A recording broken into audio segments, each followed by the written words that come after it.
Hey guys, this is Miriam at High Life Auto. I am out doing a video test drive on a 2004 Chevy Monte Carlo. If you've never been on my video test drives before, the way it works is I drive the vehicle on video and I tell you what I see, hear, think, smell, and feel to give you the best indication of being in the driver's seat without actually being in the driver's seat. I'm not a mechanic and this is not meant to be a 182-point inspection. Rather, this is meant to be a sneak peek into how the vehicle drives and any potential issues I notice as we're going along. So we'll take a look around the vehicle, we'll take a look under the hood, and then we'll go for a drive. Pop the hood and we'll get it.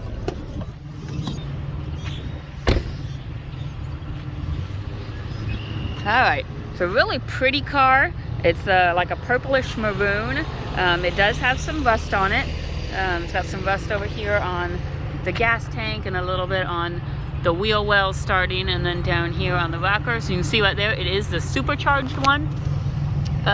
These back tires are at least 75%, if not greater. A little bit of rust right up here. And then the front tires also about 75%. So tires are in nearly new condition. It says bad brakes on it, and I'll kind of explain that. It's not... I think it's more like maybe a brake booster going weak, because they're kind of... One minute they'll be hard and then the next they'll be just a little bit soft. So I think it's fine right now. I've been driving it. Just maybe something in the future that might have to be addressed. Interior is in pretty good condition. It does just have, let's see if I can get this up. The back seat right there, maybe for small children.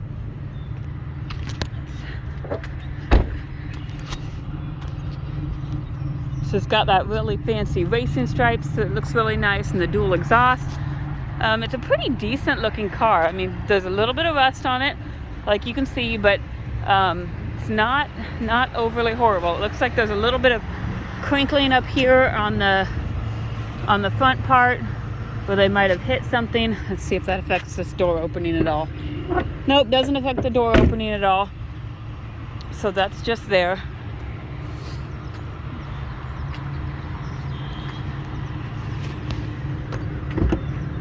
Pop this hood. And there you go. You got the 3800 supercharged under here. Sounds really good, purring like a kitten.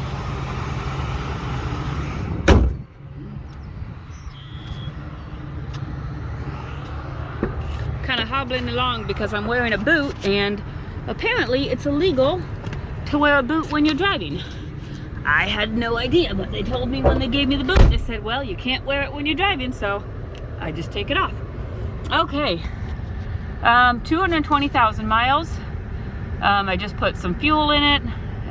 There's a check engine light, an ABS light, a traction control light. Your ABS light and your traction control light, they correspond to a right front wheel speed sensor.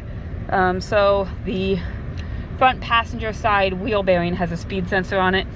If you wanted to get those lights off, you could replace that wheel bearing. As far as I've heard, I've not heard any wheel bearing noise, so I don't think the wheel bearing itself is bad.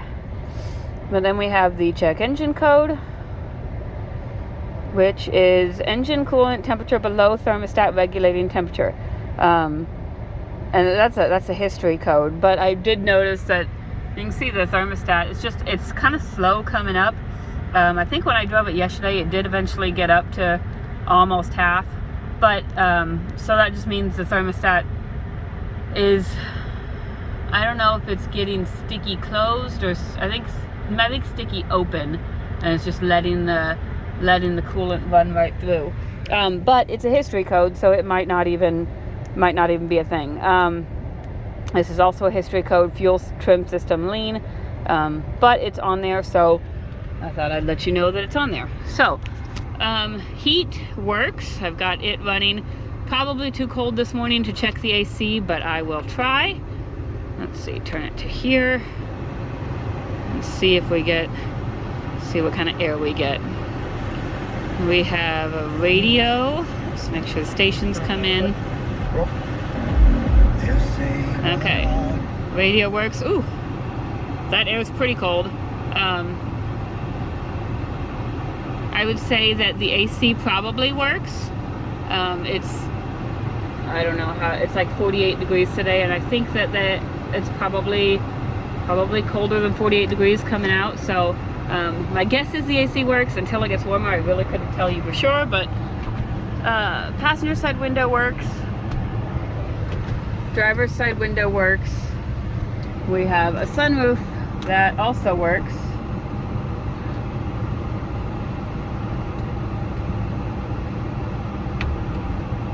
Okay. Let's see, we've done all of that. We'll go. We have heated seats down here. The lights come on both of them. So I assume that they work. I'll leave mine on and see if I can notice much of a difference. And then we'll go for a drive.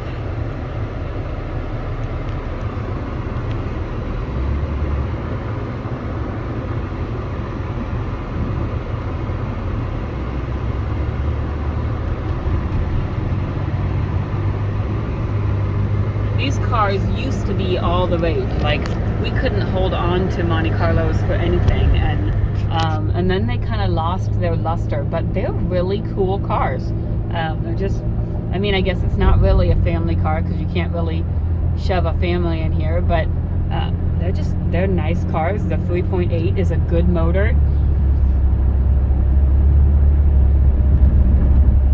And you can see over there the supercharger is working.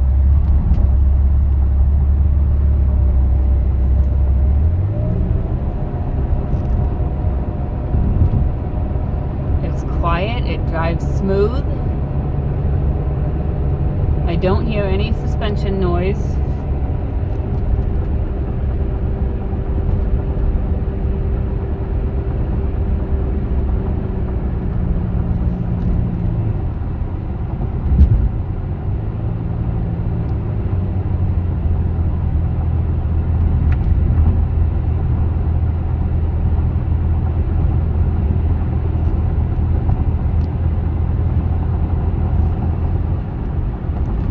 Try turn signals. Left turn signal works. Right turn signal works. Windshield wipers work.